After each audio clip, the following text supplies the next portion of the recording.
Hi friends, welcome back to my channel. ഞാൻ നിങ്ങളുടെ സ്വന്തം അലീന. അപ്പോൾ ഇന്നും പതിവ് പോലെ ഒരു പുതിയ സ്റ്റോറി ആയിട്ടാണ് വന്നിരിക്കുന്നത്. ഈ സ്റ്റോറിയുടെ പ്രത്യേകത എന്താണെന്ന് വെച്ചാൽ, ഇത് നമ്മുടെ ഒരു സബ്സ്ക്രൈബർ അയച്ചു തന്ന സ്റ്റോറിയാണ്. അപ്പോൾ നമുക്ക് കേട്ടാലോ. നീ എന്താടാ എന്തോ കളഞ്ഞ അണ്ണാനെ പോലെ? പോർച്ചിൻ്റെ മുമ്പിൽ ഒരു കസേരയിട്ട് മതിലിന് വെളിയിലെ മാവിന്മേൽ ഓടി നടക്കുന്ന അണ്ണാനെ നോക്കിയിരിക്കുകയായിരുന്ന ഫർഹാനോട് അഫ്രീൻ സിറ്റൗട്ടിൽ നിന്ന് വിളിച്ചു ചോദിച്ചു. മുഖം തിരിച്ച് അലോസരപ്പെടുത്തുന്ന ഒരു ശബ്ദം കേൾപ്പിച്ചതല്ലാതെ അവൻ തിരിച്ചൊന്നും പറഞ്ഞില്ല. ഈ ചെറുക്കനിതെന്തു പറ്റി? സ്വയം ചോദിച്ചുകൊണ്ട് സിറ്റൗട്ടിൽ നിന്ന് മുറ്റത്തേക്കിറങ്ങി അഫ്രീൻ അവൻ്റെ അടുത്തേക്ക് വന്നു. എന്താടാ, വല്ല പനിയോ വല്ലോ ആണോ? അവൻ്റെ നെറ്റിമേൽ കൈവച്ചുകൊണ്ട് അവൾ ചോദിച്ചു. പോ ഉമ്മ, എനിക്ക് പനിയൊന്നുമില്ല, അവൻ ഉത്സാഹമില്ലാതെ അവളുടെ മുഖത്ത് നോക്കാതെ പറഞ്ഞു. പിന്നെ നീ എന്തിനാ ഈ തണുപ്പത്ത് കസേര എടുത്തിട്ട് ഈ മാവുമേലേക്ക് ഇങ്ങനെ നോക്കിയിരിക്കുന്നേ? എളിയിൽ കൈകൾ കുത്തി അവൾ ചോദിച്ചു. അതെന്നാ മാവിലേക്ക് നോക്കിയിരിക്കുന്നത്? ഇപ്പം ക്രൈമാണോ? അഫ്രീന് ദേഷ്യം വന്നു. എങ്കിലും അവൾ തിരിച്ചൊന്നും പറയാൻ പോയില്ല. കോളേജിൽ എന്തോ പ്രശ്നമുണ്ട്. ഇനി ചെറുക്കം വല്ല പ്രേമത്തിലും പെട്ടോ? റബ്ബേ, അത് വല്ല അന്യമതത്തിലെ പെൺകുട്ടിയായിരിക്കുമോ? അവൾക്കാകെ പരിഭ്രമമായി. അഫ്രീൻ പെട്ടെന്ന് ടെറസിലേക്ക് നോക്കി. അവിടെ നിന്ന് ഫൗസിയ കൈകൊണ്ട് എന്തൊക്കെയോ ആംഗ്യത്തിലൂടെ പറയാൻ ശ്രമിക്കുന്നത് അവൾ കണ്ടു. അഫ്രീൻ്റെ ഇളയ സഹോദരിയാണ്. അവളുടെ ഭർത്താവ് ഖത്തറിലാണ്. അഫ്രീൻ്റെ ഭർത്താവിനോടൊപ്പം. എന്താണ് എന്നർത്ഥത്തിൽ അവൾ കൈകൊണ്ട് തിരിച്ചു ചോദിച്ചു. ഫൗസിയ രണ്ട് കൈകളും മാറിന് സമാന്തരമായി പിടിച്ച് അവളെ കാണിച്ച് അവളുടെ നേരെ വിരൽ ചൂടി. കാര്യം മനസ്സിലാക്കി അഫ്രീൻ നെഞ്ചിലേക്ക് നോക്കി. പടച്ചോനെ! അവൾ എളിയിൽ കുത്തിയ കൈകൾ താഴ്ത്തിയിട്ടു. എന്നിട്ട് വീണ്ടും ടെറസിലേക്ക് നോക്കി. ഇപ്പോൾ കുഴപ്പമില്ല എന്നർത്ഥത്തിൽ ഫൗസിയ കൈകൊണ്ട് ആംഗ്യം കാണിച്ചു. എന്നാ നീ എന്നാ വേണേ ചെയ്യ്, ദേഷ്യത്തോടെ പറഞ്ഞ് അഫ്രീൻ അകത്തേക്ക് കയറിപ്പോയി. അവൾ സ്റ്റെയർ കയറി ടെറസിലേക്ക് ചെന്നു. എന്താടി ഒരു കയ്യും കലാശവും? ഫൗസിയയുടെ മുമ്പിലേക്ക് ചെന്ന് അഫ്രീൻ ചോദിച്ചു. ചെറുക്കൻ്റെ മുമ്പിൽ ഇങ്ങനെ തള്ളിത്തുറപ്പിച്ച് അങ്ങനെ നിൽക്കരുത്, ഫൗസിയ പറഞ്ഞു. പോടിയൊന്ന്. അഫ്രീൻ ദേഷ്യപ്പെട്ടു. ഞാൻ വേറെ ആരുടെയും മുമ്പിലല്ലല്ലോ നിന്നേ, എൻ്റെ സ്വന്തം മോൻ്റെ മുമ്പിലല്ലേ. അതാ ഏറ്റവും വലിയ പ്രശ്നം. ഫൗസിയ ചിരിച്ചു. പ്രശ്നമോ? അഫ്രീൻ പുരികൻ ചുളിച്ചു. എന്ത് പ്രശ്നം? ഇത്താത്ത, ആമക്കളുടെ ഫസ്റ്റ് ലവ് എപ്പോഴും അവരുടെ അമ്മമാരാ. പെമ്മക്കളുടെ ഫസ്റ്റ് ലവ് അപ്പന്മാരാ എന്ന് കേട്ടിട്ടില്ലേ? അതുപോലെ. അതിന് ഇത്താത്തയെ പോലെ സുന്ദരി കോതകൾ, അതും സിനിമാ നടി മീനയെ പോലെ നല്ല ശരീരമുള്ള മാദക തിടമ്പുകളൊക്കെ ചെക്കന്മാരുടെ മുമ്പിൽ, അതും സ്വന്തം ചെക്കൻ്റെ മുമ്പിൽ പോയി നിന്നാലും അവർക്ക് പല വിചാരങ്ങളും ഉണ്ടാകും. പോടിയൊന്ന്.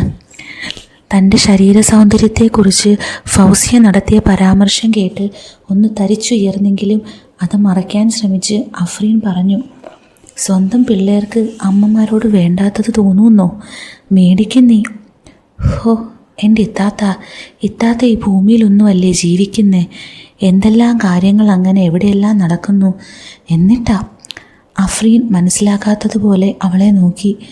പോരാത്തതിന് ഫർഹാൻ കോളേജിൽ പഠിക്കുന്ന ചെറുക്കനും, അതും ഒറ്റയ്ക്ക് റൂമെടുത്ത് താമസിക്കുന്ന ചെക്കൻ. ഒറ്റയ്ക്കല്ല, അഫ്രീൻ തിരുത്തി. ഒറ്റയ്ക്കാണ് എന്നാര് പറഞ്ഞു? അവന് നല്ലൊരു റൂംമേറ്റ് ഉണ്ട്. ആർക്കറിയാം നല്ലതാണോ പിഴയാണോ എന്ന്, ഫൗസിയ പറഞ്ഞു. എന്തായാലും കോളേജിൽ പഠിക്കുന്ന പിള്ളേർക്ക്, അതാണായാലും പെണ്ണായാലും ഇങ്ങനത്തെ കാര്യത്തിൽ നല്ല മുറ്ററിവാ. അതാ പറഞ്ഞേ, ഇത്താത്ത അവൻ്റെ മുമ്പിൽ നിൽക്കുമ്പോൾ എളിക്ക് കയ്യും കുത്തി ഒന്നും നിൽക്കണ്ട. ഇങ്ങനെയൊക്കെ തള്ളിപ്പിടിച്ച് നിന്ന് ചെറുക്കനെ വേണ്ടാത്ത തോന്നലും ശീലവും ഒന്നും ഉണ്ടാക്കേണ്ട. വേണ്ടാത്ത ശീലോ? ആ, ഇങ്ങനത്തെ ശീലം. അവൾ ഒരാംഗ്യം കാണിച്ചുകൊണ്ട് പറഞ്ഞു. അവന് 10-20 വയസ്സായില്ലേ? ആ ശീലമൊക്കെ നേരത്തെ തുടങ്ങി കാണും. ആ, എന്നാ ഇന്ന് ഇത്താത്ത ആവും അവൻ്റെ സ്വപ്നത്തിൽ. അവൾ വീണ്ടും ഒരു വഷളൻ ചിരിച്ചു കൊണ്ട് പറഞ്ഞു. നിന്റെ കാര്യം. അഫ്രീൻ ചിരിച്ചു. നിന്റെ വായിൽ ഇങ്ങനത്തെ വർത്താനേ ഉള്ളൂ ഫൗസി. ഇത്താത്തയ്ക്ക് അത് പറയാം. ഫൗസിയയുടെ മുഖത്ത് വിഷാദം കടന്നു വന്നു. കെട്ടിയോൻ്റെ കൂടെ 4-5 വർഷമെങ്കിലും നിക്കാഹ് കഴിഞ്ഞിട്ട് സുഖമായി താമസിക്കാനുള്ള ഭാഗ്യം കിട്ടിയില്ലേ? എൻ്റെ കാര്യമോ വെറും 2 മാസം. അഫ്രീൻ വിഷമത്തോടെ അനുജത്തിയെ നോക്കി. അതിനിപ്പം അഫ്രീൻ അവളെ സമാധാനിപ്പിക്കാൻ ശ്രമിച്ചു. അതിനിപ്പോൾ എന്താ? ഫൗസിയ ശബ്ദമുയർത്തി ചോദിച്ചു. ഇത്താത്ത, ഇത്താത്തയോടല്ലേ എനിക്കിതൊക്കെ പറയാൻ പറ്റൂ.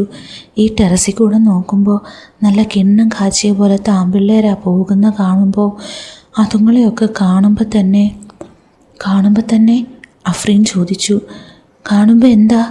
അവൾ തിരിച്ചു ചോദിച്ചു. കാണുമ്പോൾ എന്താ ഉണ്ടാവേന്ന് ഇത്താത്തയ്ക്ക് അറിയില്ലേ? എനിക്ക് ഓരോന്നൊക്കെ തോന്നും, അവൾ പറഞ്ഞു. അതൊക്കെ കൺട്രോൾ ചെയ്യണ്ടേ ഫൗസി? അഫ്രീൻ ചിരിച്ചു. എൻ്റെ ഇത്താത്ത, ഫൗസി തുടർന്നു, ഞാൻ ആരുടെയെങ്കിലും ലൈനിൽ വീഴാൻ പോകുക. എനിക്ക് പിടിച്ചു നിൽക്കാൻ പറ്റുമെന്ന് തോന്നുന്നില്ല. ഒന്ന് വെറുതെ ഇരി എൻ്റെ ഫൗസി. അഫ്രീൻ ചിരിച്ചു. നേര് പറയാ, ഫൗസിയ കണ്ണുകളിൽ ലഹരി നിറച്ചു പറഞ്ഞു. എനിക്കൊരുത്തനെ കിട്ടിയേ പറ്റൂ, നല്ല തണ്ടും തടിയുമുള്ള ഒരുത്തനെ. നിൻ്റെ കാര്യം അത്രയും കഴിച്ചു പൊട്ടുവായിത്താ, അവൾ തുടർന്നു. എപ്പോഴും ഒരേ കടി, എപ്പോഴും ഒരേ വിചാരം, എപ്പോഴും ബോഡിയൊന്ന്. ഇത്താത്തയുടെ കൂടെ ഇങ്ങനെ ഓരോന്ന് പറയുമ്പോൾ നല്ല രസമാ, അതല്ലേ? അഫ്രീൻ ചിരിച്ചു. നീ വലിയ ആക്ടിംഗ് ഒന്നും വേണ്ട, അഫ്രീൻ പറഞ്ഞു. നീ ആ രാജുവിനും അലക്സിനും ഒക്കെ അത്യാവശ്യം മുട്ടാനും തട്ടാനും ഒക്കെ നിന്നു കൊടുക്കുന്നുണ്ട് എന്നെനിക്കറിയാം. ഫൗസിയ ഒരു നിമിഷം ഒന്ന് സ്തംഭിച്ചു. പക്ഷേ പെട്ടെന്ന് തന്നെ മനസാന്നിധ്യം വീണ്ടെടുത്ത് അഫ്രീനെ നോക്കി. ഇത്താത്ത കണ്ടോ അത്? പിന്നെ കാണാതെ? അപ്പം ഇന്നലെ നടന്നതും കണ്ടോ? ഇന്നലെയോ? ഇല്ല. ആരായിരുന്നു? രാജു. എവിടെ വെച്ച്? മോട്ടോർ ഷെഡിൽ വെച്ച്. അത് ശരി. അഫ്രീൻ അവളെ രൂക്ഷമായി നോക്കി. അതാ നീ അവിടുന്ന് വരാൻ കുറേ താമസിച്ചതല്ലേ? ഫൗസിയെ പുഞ്ചിരിച്ചു. എടി, വല്ലതും പറ്റിപ്പോയാ? പിന്നെ ആകെ 4-5 മിനിറ്റ് കൊണ്ട് എന്ത് പറ്റിപ്പോവാനാണ്? ചുമ്മാ കള്ളം പറയില്ലേ പെണ്ണെ, അഫ്രീൻ ശബ്ദമുയർത്തി. മോട്ടോർ ഷെഡിൻ്റെ അടുത്ത് ആരും വരില്ല. മതിലും വാഴയും കാരണം ആരും ഒന്നും കാണത്തുമില്ല. അവളുടെ കണ്ണുകളിലേക്ക് സൂക്ഷിച്ചു നോക്കിക്കൊണ്ട് അഫ്രീൻ തുടർന്നു. നീ 1 മണിക്കൂറെങ്കിലും കഴിഞ്ഞാൽ അവിടെ നിന്ന് ഇറങ്ങി വന്നേ. എന്നിട്ട് ചുമ്മാ 4-5 മിനിറ്റ് മാത്രമേ ഉണ്ടായുള്ളൂ എന്ന് പറഞ്ഞാൽ ഞാൻ വിശ്വസിക്കില്ല. അതിത്താത്ത, അവൾ ജാള്യതയോടെ പറഞ്ഞു. കുറച്ചൊക്കെ ഉണ്ടായി. പോരട്ടെ, ഇതുമാത്രമല്ല ഉണ്ടായെന്ന് എനിക്കറിയാം. ഫൗസിയ ചുറ്റും നോക്കി. അവൾ തുടർന്നു. എൻ്റെ ഇത്താത്ത, എന്തൊരു ചെക്കനാണവൻ. അവനൊന്നും ചെയ്തില്ലേലും ഞാൻ അവനെ കയറി പിടിച്ചേനെ. അഫ്രീൻ അവളുടെ മുഖത്തേക്ക് തന്നെ നോക്കിയിരുന്നു. ഇതിൽ കൂടുതലൊന്നും ഉണ്ടായില്ല. ഫൗസിയ ചിരിച്ചു.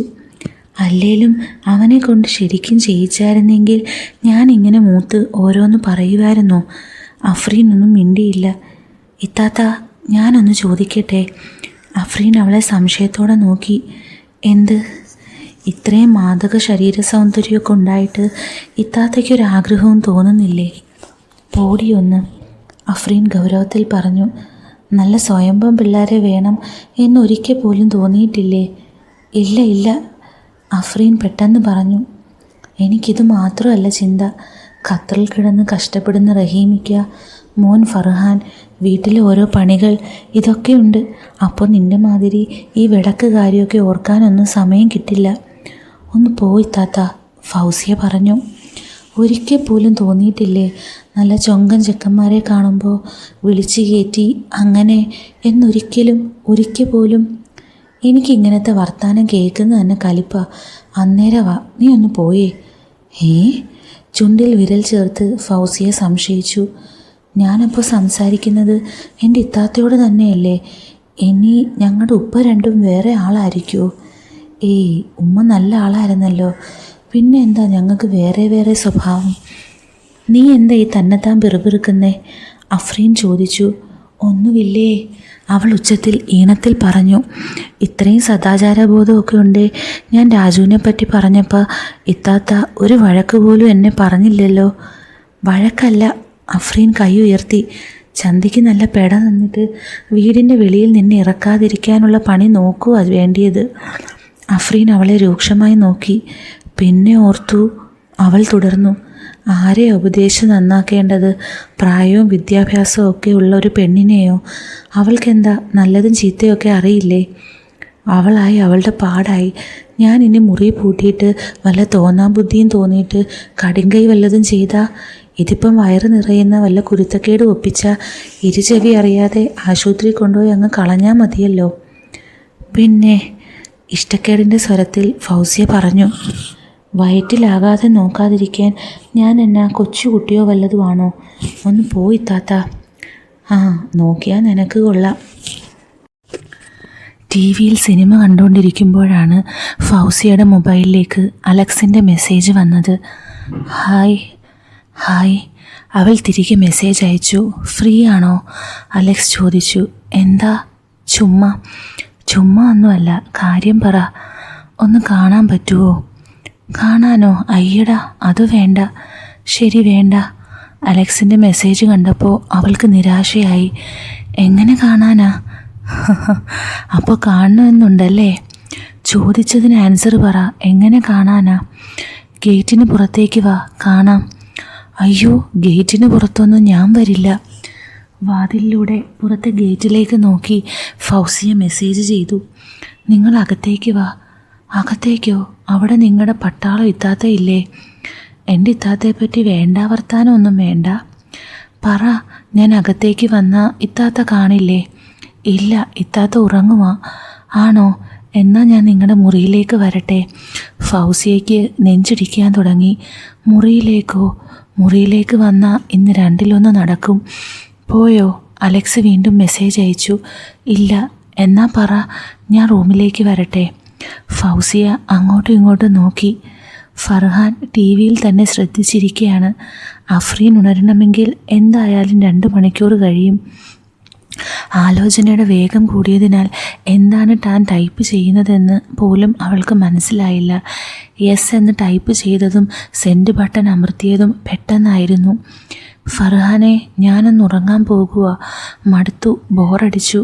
അവൾ എഴുന്നേറ്റു. എന്നാൽ ഞാനും ഉറങ്ങുക. എനിക്കും ബോറടിച്ചു. അവനും എഴുന്നേറ്റു. ഫൗസിയ എഴുന്നേറ്റ് വടക്ക് വശത്തുള്ള തൻ്റെ മുറിയിലേക്ക് പോയി. മുറിയുടെ അടുത്തെത്തിയപ്പോൾ മതിലിന് മുകളിൽ ചലിക്കുന്ന തലയുടെ പകുതി ഭാഗം കണ്ടു. ആ ഭാഗത്ത് വീടുകളൊന്നുമില്ല, വഴിയുണ്ട്. അതിലെ ആരെങ്കിലും ഇപ്പോൾ പോകാതിരുന്നാൽ മതിയായിരുന്നു. നേരെ ഗേറ്റിലൂടെ കയറി വന്ന അപ്പുറത്ത് ഗോവിന്ദേട്ടനൊക്കെ കാണും. അതാണ് പിന്നിലൂടെ ഗേറ്റ് ചാടി വരുന്നത്. അത് നന്നായി. മുറിയിലെത്തിക്കഴിഞ്ഞ് അവൾ കതക് ചാരിയിട്ടു. പിന്നെ കുറേ കാർഡ്ബോർഡ് പെട്ടികൾ എടുത്ത് ഷെൽഫിനടുത്ത് വെച്ചു. ഇടയ്ക്കെങ്ങാനും അഫ്രീനോ ഫർഹാനോ കയറി വന്ന ഒളിപ്പിക്കാൻ. ആ നിമിഷം തന്നെ കതകിൽ മുട്ടുകേട്ടു. മിടിക്കുന്ന ഹൃദയത്തോടെ അവൾ കതക് തുറന്നു. മുമ്പിൽ സുന്ദരമായി പുഞ്ചിരിച്ചുകൊണ്ട് നിൽക്കുന്ന അലക്സ്. അവൻ്റെ പുഞ്ചിരിയിലെ സൗന്ദര്യം കണ്ട നിമിഷം തന്നെ അവളുടെ ഭയവും ആശങ്കയും വിമ്മിഷ്ടവുമെല്ലാം നീങ്ങിപ്പോയി. ദേഹം ഉണർന്നു. ഇത്താത്ത എവിടെ? അവൻ ശബ്ദമുണ്ടാക്കാതെ ചോദിച്ചു. ഉറങ്ങി. ഫർഹാനോ? അവനിപ്പോൾ പോയി ഉറങ്ങാൻ. അവൻ വീണ്ടും പുഞ്ചിരിച്ചു. അവൾ കതക് ശബ്ദം കേൾപ്പിക്കാതെ കുറ്റിയിട്ടു. കുഞ്ഞുതാത്തായ്ക്ക് ഉറങ്ങണ്ടേ? എൻ്റെ ഉറക്കം കളയാനല്ലേ നിങ്ങൾ വന്നിരിക്കണേ? അത് പറഞ്ഞ് അലക്സ് അവളുടെ കയ്യിൽ പിടിച്ചു. അപ്പോൾ അവളുടെ രോമങ്ങൾ എഴുന്നേറ്റ് നിന്നു. ഒന്ന് തൊട്ടപ്പോഴേക്കും കരണ്ടടിച്ചതുപോലെ ആയല്ലോ. അവൾ നാണത്തോടെ അവനെ നോക്കി. എന്ത് നിറമാ എൻ്റെ ഫൗസിത്താത്ത? അവളുടെ വിരലുകളിൽ നിന്ന് അവൻ്റെ കൈമേലേക്ക് അരിച്ചു കയറവേ ഫൗസി അവൻ്റെ വാക്കുകൾ കേട്ടു. ആലുക്കാസും കല്യാണവും ഒക്കെ സ്വർണ്ണം എടുക്കുന്ന നിൻ്റെ ദേഹത്തു നിന്നാണോ? അവൻ്റെ വിരലുകൾ അവളുടെ മൃദുലമായ കൈത്തണ്ടയിലെത്തി. എന്നെ കളിയാക്കാൻ വന്നതാ നിങ്ങൾ? അവൾ പുഞ്ചിരിയോട് ചോദിച്ചു. കളിയാക്കാനോ? അവൻ അവളുടെ നേർ കടുത്തു. ഈ പഴത്തിൻ്റെ ചാറ് മൊത്തം കുടിക്കാനല്ലേ? അത് പറഞ്ഞ് അവൻ അവളെ തന്നിലേക്ക് അടുപ്പിച്ചു. ഫൗസിയയുടെ കണ്ണുകൾ അടഞ്ഞു. അധരം വിതുമ്പി വിറച്ചു. അയാൾ തൻ്റെ അധരത്തിൽ ചുണ്ടുകൾ അമർത്തുന്ന നിമിഷത്തിൻ്റെ ലഹരിക്ക് അവൾ കാതോർത്തു. കിട്ടിയ സമയം ഫൗസിയും അലക്സും മദനോത്സവത്തിൽ ആറാടി. അഫ്രീൻ ഉറക്കം എഴുന്നേൽക്കുമ്പോൾ 4 മണിയായി. ഭയങ്കര ക്ഷീണം, എഴുന്നേൽക്കാൻ തോന്നുന്നില്ല. പണിക്കാർക്ക് ചായ കൊടുക്കാൻ സമയമായി. അതുകൊണ്ട് അവൾ വിമിഷ്ടത്തോടെയാണെങ്കിലും എഴുന്നേറ്റു. അടുക്കളയിൽ ചെന്ന് മുഖം കഴുകി. ചായയ്ക്ക് വെള്ളമെടുത്ത് സ്റ്റൗവിൽ വെച്ച് ജനാലയിലൂടെ പുറത്തേക്ക് നോക്കി. ഫർഹാൻ ഇപ്പോഴും മുറ്റത്തിരിക്കുന്നു. ഇത്തവണ ഒരു ടീപ്പോ മുമ്പിലുണ്ട്. അതിൽ 3-4 പുസ്തകങ്ങളും. ഒരു പുസ്തകം കയ്യിലുണ്ട്. പക്ഷേ ശ്രദ്ധ പുസ്തകത്തിലൊന്നുമല്ല, അതിപ്പോഴും മാവിലാണ്. ഈ ചെറുക്കനിതെന്തു പറ്റി? അഫ്രീൻ പിന്നെ ആലോചിക്കാനൊന്നും നിന്നില്ല. നേരെ അവൻ്റെ അടുത്ത് ചെന്നു. ചെറുക്കന് കാര്യമായിട്ട് എന്തോ പറ്റിയിട്ടുണ്ട്. അതെന്താണെന്ന് അറിഞ്ഞിട്ട് തന്നെ കാര്യം. എന്നാടാ നീ മാവിലേക്ക് നോക്കി ഇങ്ങനെ ഇരിക്കുന്നേ? സ്വരം കടുപ്പിച്ച് തന്നെയാണ് അഫ്രീൻ ചോദിച്ചത്. ഒന്നുമില്ലുമ്മ. എന്തൊന്നുമില്ലെന്ന്? മോനു, രാവിലെ മുതൽ ഞാൻ കാണുന്നതല്ലേ. പറയടാ, എന്നാ പറ്റിയതെന്ന്. ഈ ഉമ്മയ്ക്ക് എന്നാ? അസഹനീയമായ സ്വരത്തിൽ അവൻ ചോദിച്ചു. എനിക്ക് എന്നാ പറ്റിയെന്ന്? എനിക്ക് എന്നാ പറ്റാനാ? നിർത്തടാ നിൻ്റെ ഒരു ഡ്രാമ. അഫ്രീന് ശരിക്കും ദേഷ്യം വന്നു. അതുകൊണ്ട് തന്നെ അവളുടെ ശബ്ദം ആവശ്യത്തിലേറെ ഉയർന്നു. നീ വിളച്ചിലിറക്കാതെ മര്യാദയ്ക്ക് കാര്യം പറയുന്നോ അതോ ഞാൻ വടിയെടുക്കണോ? അവളുടെ ചോദ്യത്തിലെ തീച്ചൂട് അത്രമേൽ കൂടിയതായിരുന്നതുകൊണ്ട് ഫർഹാൻ ശരിക്കും ഭയന്നു. അതുമ്മ, എൻ്റെ റൂംമേറ്റ് ഇല്ലേ, അവൻ്റെ കാര്യം ഓർത്താ. ആര്? അക്ഷയെ പറ്റിയാണോ? അവൻ എന്നാ പറ്റി? അവൻ പറയാൻ തുടങ്ങിയെങ്കിലും ഫർഹാൻ സംശയിച്ച് നിർത്തി. പറയടാ, ഒരുമാതിരി ശ്രീനിവാസനെ പോലെ മുഖത്ത് ആക്ഷൻ കാണിക്കാതെ. ഉമ്മ, അവൻ ആള് ശരിയല്ല. അഫ്രീൻ സംശയിച്ചു. ആള് ശരിയല്ലെന്നോ? നീയല്ലേ പറഞ്ഞേ അവൻ ടോപ്പാണ്, ഹെൽപ്ഫുള്ളാണ്, കോപ്പറേറ്റീവാണെന്നൊക്കെ. എന്നിട്ടിപ്പോൾ എന്നാ ഒരു ശരിയല്ലായിക? അതുമ്മ, അവൻ എപ്പോഴും നാവെടുത്താൽ പെണ്ണുങ്ങളെ പറ്റിയേ പറയുള്ളൂ. തൃശ്ശൂർ പൂരം പ്രതീക്ഷിച്ചിരുന്ന അഫ്രീൻ ഒരു പൊട്ടാസ് പൊട്ടുന്ന ശബ്ദം കേട്ട് മകനെ മിഴിച്ചു നോക്കി. പിന്നെ നിൻ്റെ ഈ പ്രായത്തിൽ പിന്നെ ബിസ്മില്ലാഹി ഉർ റഹ്മാനുർ റഹീം ഒക്കെയാണോ ചൊല്ലുന്നേ? അത് കൊള്ളാം. അതിന് 24 മണിക്കൂറും പെൺപിള്ളേരെ പറ്റിയൊന്നും അല്ലല്ലോ, ആണോ? എൻ്റെ ഉമ്മ, അതല്ല. ഫർഹാനിൽ അസഹനീയത കൂടി.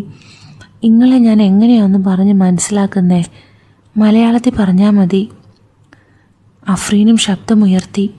ഉമ്മ, അവൻ ശരിക്കും പെണ്ണുപിടിയനാ. അത് കേട്ടപ്പോൾ ശരിക്കും അഫ്രീൻ്റെ കണ്ണുകൾ മിഴിഞ്ഞു. നീ എന്താ പറഞ്ഞേ? അവൾ ചോദിച്ചു. കണ്ടോ കണ്ടോ? അവൻ അഫ്രീൻ്റെ നേരെ വിരൽ ചൂണ്ടി. ഉമ്മ ഞെട്ടിയില്ലേ? ഉമ്മ ശരിക്കും ഞെട്ടിയില്ലേ? അതാ പറഞ്ഞേ, ഒരു മകന് സ്വന്തം ഉമ്മയോട് പറയാൻ പറ്റുന്ന വിഷയമല്ലിത്. അഫ്രീൻ അല്പനേരം ആലോചിച്ചു. അവൻ ക്ലാസ് കട്ട് ചെയ്ത് പുറത്തു പോകുമോ? കൂടെ പഠിക്കുന്ന പെണ്ണുങ്ങളുടെ കൂടെ സിനിമയ്ക്കൊക്കെ? അവൾ ചോദിച്ചു. അതുമാത്രമല്ലുമ്മ, പിന്നെ അവൻ മുതിർന്ന പെണ്ണുങ്ങളുടെ കൂടെ? ഉമ്മ, എനിക്കത് പറയാൻ പറ്റില്ല. ആ വാർത്തയ്ക്ക് മുമ്പിൽ അഫ്രീൻ സ്തംഭിച്ചു നിന്നു. എടാ, അവൻ നിന്നെപ്പോലെ വെറും ഒരു ഡിഗ്രി സ്റ്റുഡൻ്റ് അല്ലേ? പിന്നല്ലാതെ. എപ്പോഴാ? രാത്രിയിലാണോ അവൻ്റെ കറക്കം?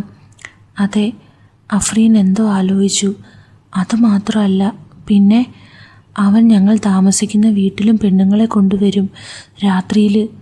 അഫ്രീൻ ആശ്ചര്യത്തോടെ തലയിൽ കൈവച്ചു. പടച്ചോനെ!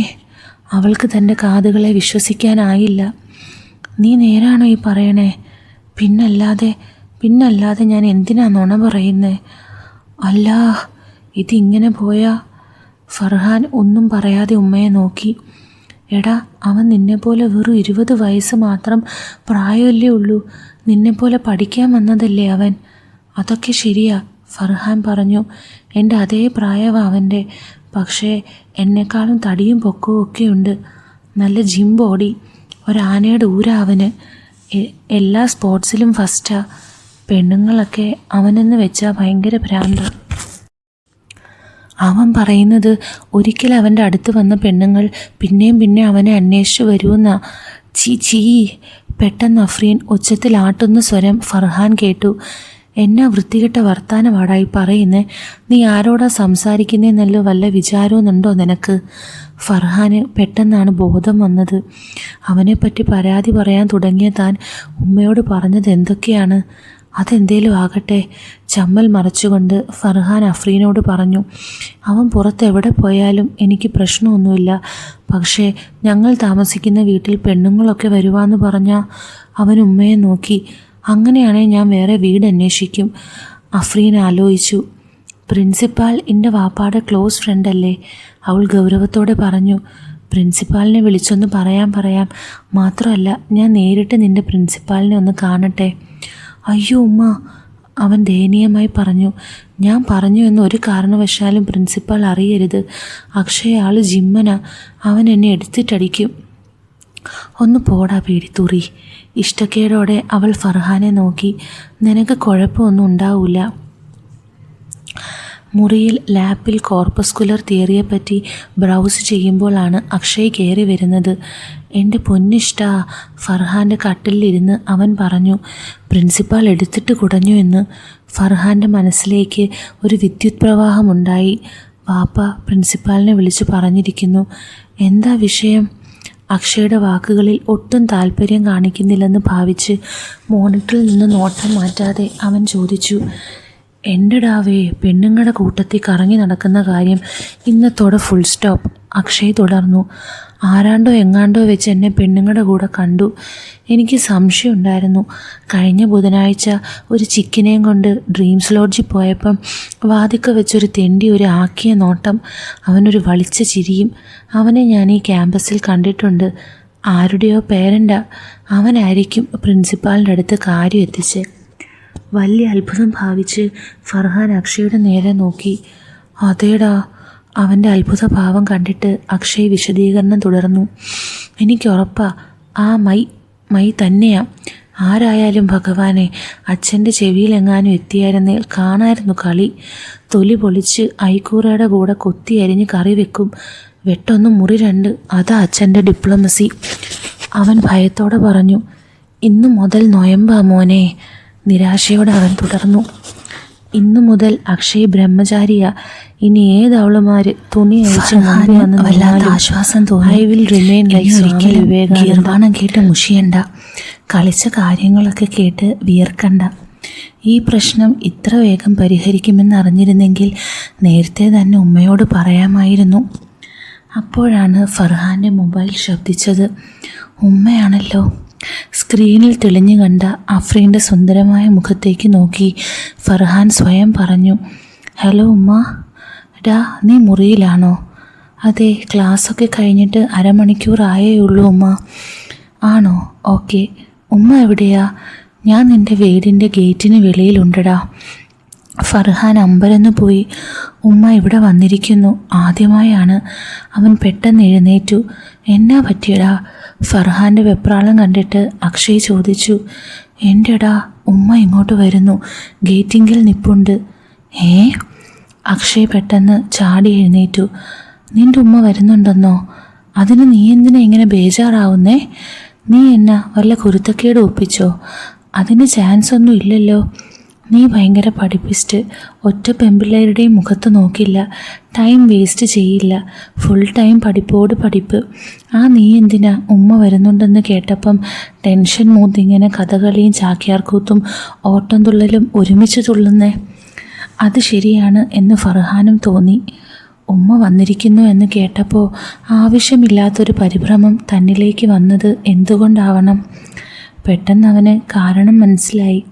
അക്ഷയ് ഉള്ളതുകൊണ്ട്. അവനെപ്പോലെ ഒരു ലോകവഷളൻ താമസിക്കുന്നിടത്തേക്ക് ഉമ്മയെപ്പോലെയുള്ള ഒരാൾ വരിക എന്ന് പറയുന്നത്, ഉമ്മയെപ്പോലെ. അതെ, ഒരിക്കൽ തൻ്റെ മൊബൈലിൽ ഉമ്മയും വാപ്പയും കണ്ടിട്ട് അവൻ കാണിച്ച ഗോഷ്ഠികളൊക്കെ തൻ്റെ മനസ്സിൽ ഇപ്പോഴുമുണ്ട്. ഇത് നിൻ്റെ ഉമ്മയോ? അവൻ അന്ന് പറഞ്ഞിരുന്നു. നീ ആളെ വടിയാക്കല്ലേ ഫർഹാനെ. ഇത്രയും ചെറുപ്പമാണ് നിൻ്റെ ഉമ്മ എന്ന് പറഞ്ഞാൽ അത് വിശ്വസിക്കാൻ മാത്രം മണ്ടനൊന്നുമല്ല ഞാൻ. അതും ഇതുപോലൊരു ഭൂലോക ചരക്ക്. അന്ന് വന്ന അരിശത്തിന് കണക്കില്ല. ഉമ്മയെപ്പറ്റി അങ്ങനെ വഷളൻ വാക്കുകൾ ഉപയോഗിച്ച ഇവനെ പോലുള്ളവൻ്റെ മുമ്പിലേക്ക് ഉമ്മ വരികയെന്ന് പറഞ്ഞാൽ, പടച്ചോനെ, ഉമ്മ പറുത ഒന്നും ഇടാതെ പ്ലെയിനായി സാരിയിൽ വന്നാൽ മതിയായിരുന്നു. പറുതയിൽ ഉമ്മയെ കണ്ടു കഴിഞ്ഞാൽ സ്വന്തം മോനായ തനിക്ക് പോലും കണ്ണെടുക്കാൻ തോന്നില്ല. അപ്പോൾ അറുവഷളനായ അക്ഷയുടെ മുമ്പിലേക്ക് വന്നാലുള്ള അവസ്ഥ നീ എന്നാ ഓർക്കുവാടാ മോനെ. അവൻ്റെ ശബ്ദം ഫർഹാനെ ഉണർത്തി. നിൻ്റെ ഉമ്മ ഗേറ്റിലുണ്ടെന്നല്ലേ പറഞ്ഞേ? വാ, നമുക്ക് പോയി കൂട്ടിക്കൊണ്ട് വരാം. ഫർഹാൻ മുഖം ചുളിച്ച് അവനെ നോക്കി. പിന്നെ തിടുക്കത്തിൽ മുറിക്ക് പുറത്ത് കടന്ന് അവനോടൊപ്പം പുറത്തെ വാതിൽക്കലെത്തി. പക്ഷേ അവരിരുവരും പൊടുന്നനെ നിന്നു. അവർക്ക് മുമ്പിൽ മുറ്റത്ത് അശോകമരത്തിന് താഴെ അകത്തേക്കുള്ള പടിയിലേക്ക് കാൽ വെച്ച് കടന്നു വരാനൊരുങ്ങി അഫ്രീൻ. അവളെ കണ്ട് അക്ഷയ് അന്തം വിട്ട് നോക്കി. പച്ച നിറമുള്ള ഹിജാബിൽ ദേവലോകത്തു നിന്ന് പൊട്ടി അടർന്നു വന്നതുപോലെ അതിമനോഹരിയായി അഫ്രീൻ. പവിഴ ഭംഗിയുള്ള കണ്ണുകൾ, വരച്ചുണ്ടാക്കിയതുപോലെ ഭംഗിയുള്ള നീണ്ട മൂക്ക്, ലിപ്സ്റ്റിക്കിൻ്റെ ഒരംശം പോലും ഇല്ലാഞ്ഞിട്ടും ഭംഗിയുള്ള ഷേപ്പിൽ പിങ്ക് നിറമുള്ള ചുണ്ടുകൾ, കൈകൾ മുഴുവൻ മൂടിയിരുന്നെങ്കിലും പുറത്തേക്ക് കാണാവുന്ന ചേതോഹരമായ നീണ്ട വിരലുകൾ.